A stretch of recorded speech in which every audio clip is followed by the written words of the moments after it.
Então, cara, né, se você está realmente interessado em buscar o conhecimento, entender as verdades deste mundo, eu recomendo aqui o que eu aprendi com o professor Olavo de Carvalho, um básico, um mínimo, pelo menos 3 princípios. Compromisso mesmo, com o estudo, com a busca do entendimento, do conhecimento, compromisso mesmo, saber se debruçar sobre o material.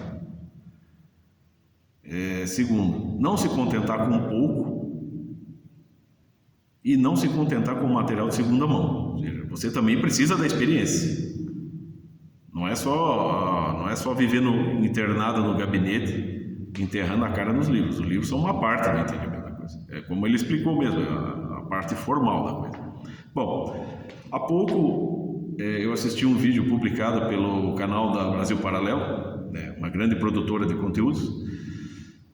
Um trechinho lá, uns 6, 7 minutos, sobre a escola de Frankfurt, história da escola de Frankfurt. Os milionésimos que estão falando sobre o assunto. E mais uma vez aquele tal do Guilherme Freire prestando seus serviços ali, né? Bom, cara, o que eu percebi ali, né, sobre o tema escola de Frankfurt? O que esse Guilherme Freire ali estava falando? O seguinte, que a água é molhada, que o fogo transmite calor, que o céu é azul, que a luz brilha. Quer dizer, assim, é só um papagaio repetindo o que ele lê. E todos esses, Olavetes, ex-Olavetes, auto-intitulados conservadores, auto-intitulados tradicionalistas, sabe lá Deus, né, da confraria não sei das quantas, né? Então, assim, Guilherme Freire, Flávio, auto-intitulado Morgenstern, Bernardo Kister, Leonardo Bruno, agora o vulgo é Castelo do Conde, né? Quer dizer, o cara não usa nem o próprio nome. Então, entre outros. Então, eu só não digo que vocês são totalmente inúteis aqui no YouTube, porque, vamos dizer assim, pessoas que têm preguiça de ler livros, talvez possam assimilar alguma informação com vocês, pegar algumas dicas. Mas o problema é que as pessoas assistem vocês falando, repetindo, vocês arrotando o que vocês leem no livro, e saem muitas vezes repetindo aquilo, a repetição da repetição, entendeu?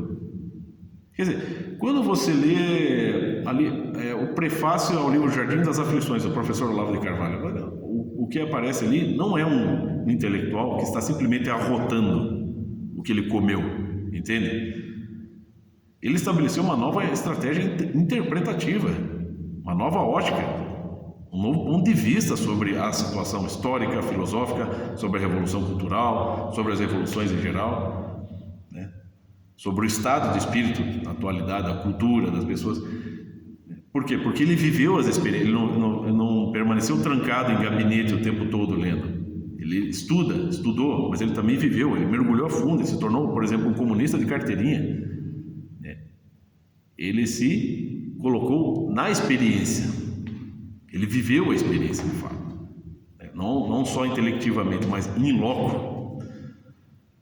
E vocês aí, por exemplo, outro dia, em um debate, eu já expliquei isso aí, num debate entre aspas, esse tal desse Guilherme Freire, que estava falando sobre a música moderna, a música de massa, rock, Beatles, né? Diz, tudo isso são drogas musicais, né? É uma espécie de droga musical, e você só pode, ele disse isso, você só pode compreender essa música, que é uma droga musical, se você ingerir drogas. Quer dizer, assim, eu não vejo sentido nenhum nisso aí. Por exemplo, você precisa ingerir uma droga e depois ingerir outra droga para sentir o efeito desta primeira droga. O que é isso, né? Quer dizer, é aquele princípio que está na introdução à ortodoxia do Chesterton, capítulos maníacos, quando ele diz só uma pessoa sã pode compreender uma pessoa insana. O insano não sabe que é insano. Você vai colocar um louco para compreender outro louco no hospício? Não, a pessoa sã é essa que vai tomar as precauções, vai observar, vai medir ali o grau, né, do estado do cara. E com o viciado em drogas é a mesma coisa. Você não vai pôr um drogado para compreender outro drogado, mesmo porque o adicto, né, o viciado em drogas, assim que ele passa o efeito das drogas, ele nem sequer é capaz de dizer o que ele experimentou, o que ele viveu ali, né, qual foi a alucinação, né, pela qual ele passou no estado, né, de entorpecente, no estado entorpecido. Quer dizer assim, não faz sentido, né? Só uma pessoa que não esteja drogada, ou seja, uma pessoa que esteja sóbria para compreender a pessoa drogada, porque ela vai poder observar, medir, tomar as precauções, vai poder estudar os efeitos da droga, as reações, os impulsos que geram, que são despertados, enfim. Quer dizer, não tem sentido o que o cara está falando, mas ele está vendendo aquilo como se fosse um cara muito inteligente, muito bonito. Ai, você precisa ingerir uma droga para compreender a droga musical, sabe? Ou então o Flávio Morgan, eu me desculpei com ele publicamente, fui hostil com ele nas redes sociais, e até naquele acesso, vamos dizer assim, de camada 4 da psique, eu escrevi ali, né, muito naquele afã sentimental e errei a grafia de uma palavra. A única resposta do Flávio foi elegante, ele simplesmente corrigiu a palavra que eu escrevi, pretensioso lá, né? Eu continuei hostilizando ele, mas em seguida parei, pedi perdão, afinal de contas somos cristãos, né? Pedi perdão, falei, eu não tenho direito de fazer isso, ele não fez nada para mim, obviamente, né? Nem nos conhecemos e ele está lá no canto dele fazendo o trabalho dele, não. Eu pedi perdão, né? Reconheci o meu erro e agradeci até pela correção ali, né? Gramatical. Mas expliquei, eu não tenho interesse no seu trabalho porque para mim você é só um papagaio, que é o que é. Vocês não têm, vocês só repetem, é o reino dos papagaios. É a mesma coisa que o Leonardo Bruno, né? Tá lá na sua arrogância de católico. Não, o cara acaba denegrindo o catolicismo, se colocando, querendo se colocar pretensamente como um católico tradicional, ou um católico que respeita a tradição, um católico que vive como um conservador, e está ali querendo condenar todo mundo ao inferno, todo mundo que não é católico como ele, né?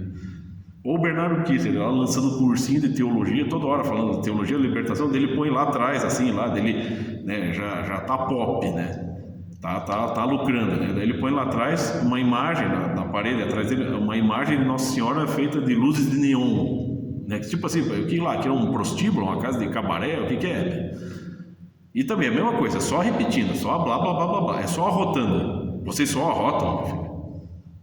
Então, como eu disse, só não são totalmente inúteis porque as pessoas, os preguiçosos podem assimilar alguma coisa, mas ainda assim, se você realmente está interessado em entender as coisas, meu filho, você vai ter que se comprometer seriamente. E sim, você vai ter que se debruçar, você vai ter que ler, você vai ter que entender, e você vai ter que levar isso para a sua experiência.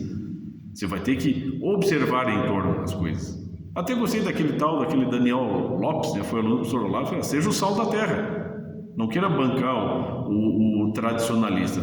Tá lá no show de rock, show de funk, vai lá. Observe. Você não precisa se misturar, se contaminar. O Cristo veio aqui, ele se contaminou com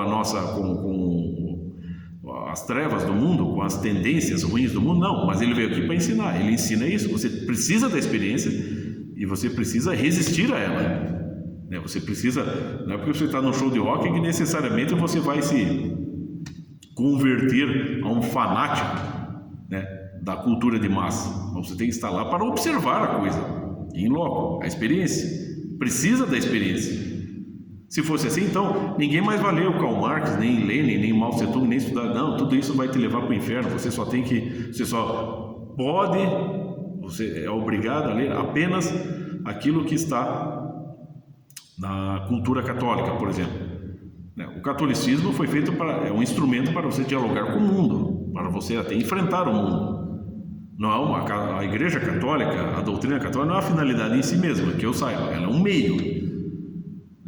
Você está lá instruído, você recebeu a base, você pode, por exemplo, estudar Karl Marx, sem que o Karl Marx te contamine, mas você precisa compreendê-lo, porque ele tem uma influência, e é uma influência perversa, né? Uma influência nefasta sobre todo mundo, até sobre nós, sobre cada um. Está aí na cultura moderna, na cultura contemporânea, né? Ela é muito rica e também muito nefasta. Isso é uma avalanche de coisas em cima de nós.